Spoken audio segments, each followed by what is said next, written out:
Baik, saya di sini Fania akan menjelaskan mengenai estetika Schopenhauer. Langsung saja, ini karya-karya Schopenhauer, mungkin bisa di-pause saja. Ini akan berhubungan dengan filosofisnya dalam permasalahan etika dan alam. Selanjutnya, teori estetika Schopenhauer. Teori estetika Schopenhauer merupakan bagian dari sistem filosofis organiknya yang membentuk teori hubungan antara etika dan estetika. Nanti akan kita jelaskan lebih dalam mengenai hubungannya. Selanjutnya adalah doktrin dua sisi koin. Jadi dia memandang bahwa kehidupan ini merupakan satu koin dengan dua sisi. Sisi yang pertama merupakan will, yaitu merupakan fondasi utama yang diidentifikasikan dengan thing an sich atau thing in itself dari Kant. Dan sisi yang kedua adalah dual of will, yaitu dunia representasi yang disebut sebagai thing in itself as it, jadi kebalikan dari will.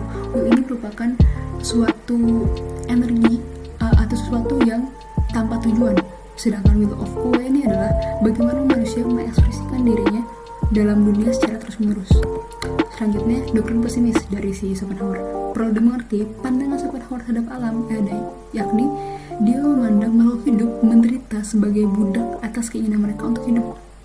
Berhubungan pula dengan sisi koin yang pertama tadi, yaitu will, suatu energi yang tidak bertujuan. Nah, dari sini lahirlah doktrin pesimis, yakni suatu doktrin yang memandang bahwa makhluk hidup dengan sedikit pengecualian terikat untuk berjuang secara terus-menerus tanpa tujuan yang pasti demi kehidupan yang tidak benar-benar layak untuk dijalani. Selanjutnya, cara membebaskan diri dari doktrin pesimis tadi adalah dengan melakukan pengalaman estetik, sikap pulas asa, dan pengunduran diri.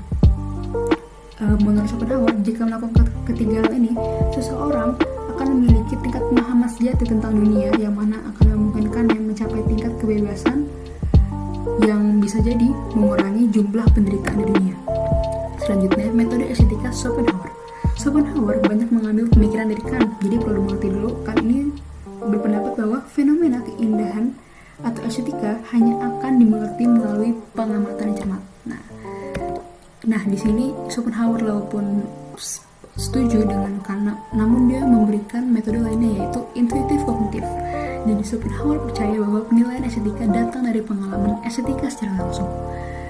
Di sini perlu dimengerti bahwa kognisi dari metode ini dapat membuat kita menavigasikan dan beroperasi di dunia walau tanpa konsep.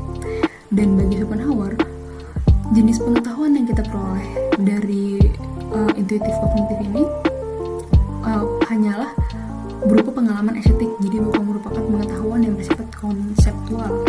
Selanjutnya, for Schopenhauer, we translate intuitive into conceptual knowledge by a process of abstraction.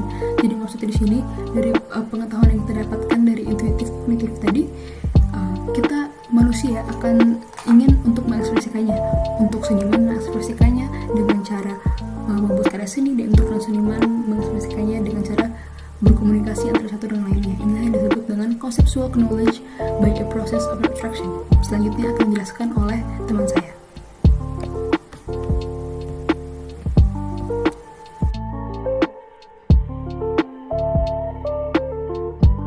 Baik, di sini saya akan menjelaskan mengenai aesthetic experience.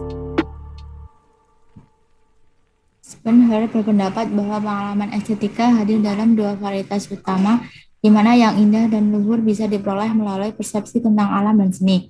Semua manusia sebenarnya mampu untuk memiliki pengalaman estetika, namun pada kenyataannya, hal ini tidak akan berarti bagi mereka yang tidak peka terhadap keindahan dan sublimitas.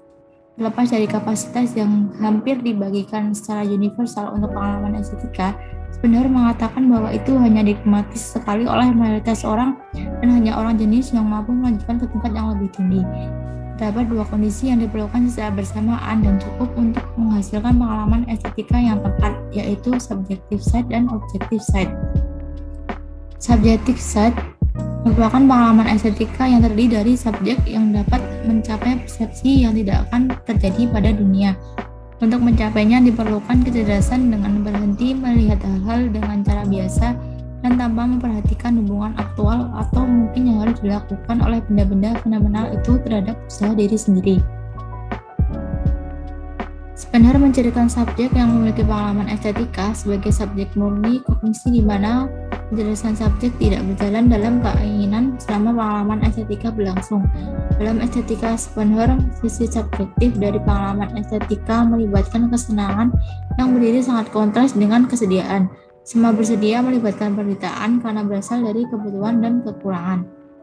Yang kedua, objective side. Sisi objektif dari pengalaman estetika selalu berkorelasi dan terjadi bersamaan dengan estetika. Pada metafisika Schopenhauer, objektifikasi dirinya bergantung pada nilai tertentu. Ide-ide sesuai dengan nilai objektifikasi di mana yang abadi dan penting di dalamnya hanya dapat diolah dalam pengalaman estetika alam dan seni. Status ontologis dan koherensi, ide dalam metafisika Schopenhauer telah menjadi perdebatan bagi para komentator. Masalahnya terletak pada dua aspek dunia yang dikemukakannya. Pertama, dunia sebagaimana adanya, dan kedua, dunia sebagai representasi. Di satu sisi, ide-ide tampaknya menjadi aspek dunia sebagaimana adanya, dan karena itu objektivitas yang memadai berasal dari ide itu sendiri. Ide-ide itu independen dari kondisi kognitif, waktu, ruang, dan kausalitas, namun tidak dapat secara langsung dirasakan oleh subjek, yang berarti ide ini lebih mirip dengan representasi. Kesulitan lebih lanjut dalam memahami ide-ide dalam sistem Schopenhauer adalah kenyataan bahwa ia sering merujuk pada ide dalam bentuk jamak. Menurutnya, ruang dan waktu adalah principium individuationis, tapi karena ide-ide itu independen dari ruang dan waktu menyebabkan ketidakjelasan. Salah satu pilihan untuk memahami tempat ide dalam sistemnya adalah dengan melihat mereka memainkan peran epistemik dalam berbagai fenomena. Kalau dicatat, berbagaimanapun ide-ide tidak diabstraksi oleh subjek seperti konsep pada pandangan Schopenhauer, lebih tepatnya dirasakan langsung di dalamnya. Singkatnya, ide-ide tampaknya membuat yang paling masuk akal dalam sistemnya sebagai objek abstrak.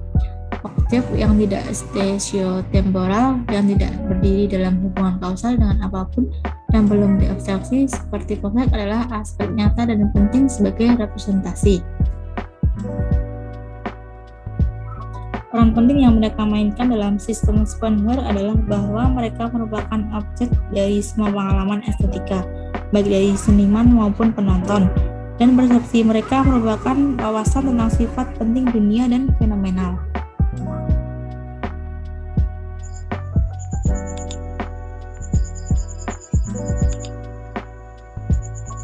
Terima kasih, di sini saya akan membahas tentang the beautiful and the sublime. Beautiful atau keindahan adalah kondisi ketika subjek itu memiliki kondisi di jalan tengah dan mampu mewakilkan ide sehingga subjek dapat menggunakan keindahan. Kemudian simulasi. Schopenhauer menggunakan term relative atau charming yang bermakna dua, yaitu negatif, lebih kepada sesuatu yang menjijikan dan mengarah kepada kebencian, dan positif, yaitu contohnya adalah hidangan yang nampak lezat untuk dinikmati dan mampu membangkitkan nafsu kita. Kemudian the sublime. Schopenhauer mengikuti mendapatkan tentang dua sisi sublime, yaitu dinamis yang timbul karena sifat ancaman fisik dan juga matematis yang timbul akibat sifat ancaman psikologis. Secara fenomenologis, perbedaan keindahan dan sublime terbagi menjadi keindahan itu ditandai dengan hilangnya kesadaran diri dan bersifat menyenangkan, sedangkan sublime sendiri berciri oleh dorongan kesadaran diri yang membebaskan dan di dalamnya juga bersama dengan rasa sakit. Sublime memainkan peranan penting dalam strategi Schopenhauer dan penyelesaiannya terkait dengan masalah rasionalitasnya. Kemudian mengikuti pendapat Kantian terkait dengan sublime, ia merasakan rekognisi dari rasional, kebebasan moral, dan juga freedom. Kemudian variasi dari kenikmatan estetika menurut Schopenhauer terbagi menjadi tiga, yaitu pertama ketenangan dari ketiadaan keinginan, kedua kenikmatan diri, dan yang ketiga persepsi ide. Kemudian kebebasan estetik Schopenhauer, awalnya ia berpikir bahwa intelek itu diciptakan sebagai alat sebagai aturan untuk melayani keinginan dan tidak lepas sepenuhnya dari kehendak. Namun dalam essay on the freedom of will, ia menuliskan essay yang senada dengan pendapat tentang, yaitu mendukung kompatibilitas dalam pengalaman estetika intelek dapat membebaskan dari hambaan kehendak. The Fine Arts. Perspektif Schopenhauer mengenai estetika adalah bahwa karya seni merupakan jalan pelepas penderitaan meskipun bersifat sementara. Semisal jika kita mendengarkan musik, maka kita akan senang atau bahagia. Namun apabila kita terus-menerus mengulang musik yang sama, maka kita akan merasa bosan. Dalam menikmati seni, manusia bisa melupakan penderitaan di dunia meskipun sementara. Seni asli dalam pandangan Schopenhauer adalah produk dari seorang jenius yang mendapat inspirasi meskipun sesaat. Dia menafsirkan proses kreatif agak berbeda dengan Kant. Seseorang tersebut menghasilkan seni rupa kecuali musik dengan merenungkan ide dari alam atau kejadian sekitar. Kemudian dengan keterampilan teknis, ia mewujudkan ide tersebut dalam bentuk. Perbedaan di antara seni rupa ini berkaitan dengan media di mana ide direalisasikan dalam sebuah bentuk. Schopenhauer membuat strata dalam seni berdasar hubungannya dengan dunia dan kemampuannya dalam membangun moral manusia. Baginya, seni terendah adalah seni arsitektur karena sangat mementingkan nilai guna. Strata selanjutnya adalah seni rupa. Baginya, keberadaan seni rupa, terutama patung dan lukis, adalah bagian dari seni alam. Karena seni rupa adalah cara manusia menikmati keindahan alam dengan meminjam dari indera seorang seniman, sehingga tidak dapat menghadirkan perasaan keindahan secara utuh. Selanjutnya adalah seni sastra puisi dan teater. Teater menurutnya bisa menghadirkan tragedi yang menimbulkan perasaan simpati. Rasa simpati ini merupakan katarsis atau penyucian diri karena membawa manusia pada kehendak baik dan memunculkan rasa belas kasih. Moralitas akan tumbuh melalui proses ini. Sedangkan seni tertinggi menurutnya adalah musik, karena musik hadir tanpa intervensi. Ia berpendapat bahwa musik mengungkapkan esensi dari dalam dirinya. Ia sangat memuja musik klasik.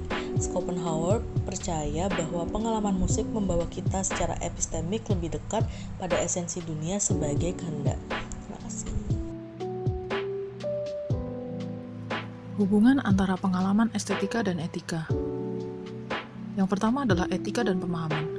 Ada sejumlah hubungan yang secara eksplisit Schopenhauer tarik antara pengalaman estetika, etika welas asih, dan salvation. Jika seseorang menafsirkan sebagai pendukung pandangan bahwa satu-satunya pilihan bebas yang dimiliki seseorang adalah untuk menegasikan atau meniadakan keinginan untuk hidup setelah seseorang memperoleh pengetahuan diri, maka seseorang dapat melihat signifikansi etis yang besar untuk seni dan pengalaman estetika di dalamnya, yakni dimensi kognitif, karena hanya melalui pengalaman estetika seseorang memperoleh pengetahuan intuitif tentang ide, dalam kasus musik, tentang sifat kehendak itu sendiri.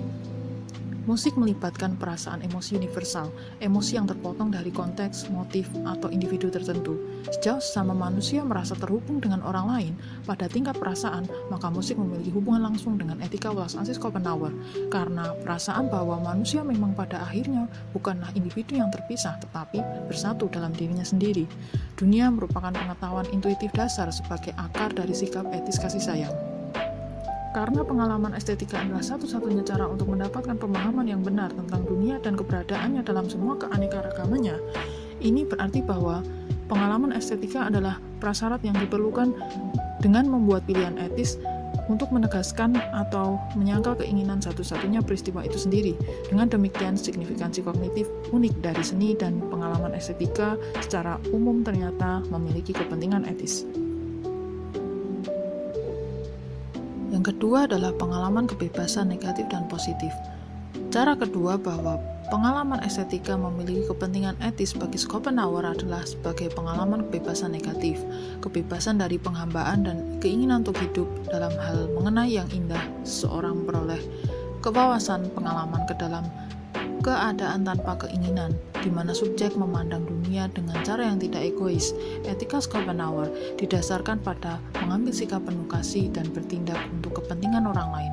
Jadi, pengalaman estetika merupakan ketiadaan keinginan, memberikan beberapa perasaan pengakuan atas langkah pertama yang diperlukan di jalan menuju welas asih, yaitu sikap non-egoistik. Pengalaman yang luhur memberikan pengakuan yang dirasakan tidak hanya dari negatif subjek tetapi juga kebebasan positifnya, yaitu kebebasan untuk melepaskan dirinya dari pengabdian keinginan untuk hidup. Dengan demikian, kesadaran diri yang terlibat dalam pengalaman luhur memberikan pengakuan yang dirasakan atas kemampuan seseorang untuk mengubah sikap dan perilaku seseorang yang secara aktif untuk mengalihkan perhatian seseorang dari usaha egoisnya untuk sementara waktu. Relevansi etis dari yang luhur terlihat dalam perlakuan Schopenhauer terhadap tragedi. Dalam tragedi, tingkat tertinggi dari persoalan luhur secara dinamis. Seseorang dihadapkan pada kebenaran mengerikan tentang dunia, keberadaan, dan diangkat oleh perasaan bahwa seorang tidak sepenuhnya tidak berdaya di hadapannya. Seseorang sampai pada perasaan pengakuan bahwa seseorang memiliki kekuatan untuk melakukan sesuatu di hadapan sifat tragis dunia ini. Schopenhauer merekomendasikan pengunduran diri, tetapi teori etikanya mengakui derajat negasi dengan bertindak dengan cara yang tidak terlalu egois atau lebih jauh dengan cara yang benar-benar penuh kasih. Pilihan lain menurut Schopenhauer yaitu peneguhan keinginan untuk hidup dalam terang pengetahuan diri. Ini harus menjadi pilihan yang tulus bagi Schopenhauer. Jika tidak, pilihan untuk menegasikan atau meniadakan tidak akan menjadi pilihan yang benar. Dia berpikir bahwa siapapun dengan pengetahuan diri sejati akan mengalami anagnosis atau momen pengakuan yang tragis, dan karena malu dan ngeri pada keinginan untuk hidup di dalam dirinya, umumnya akan memilih negasi daripada penegasan.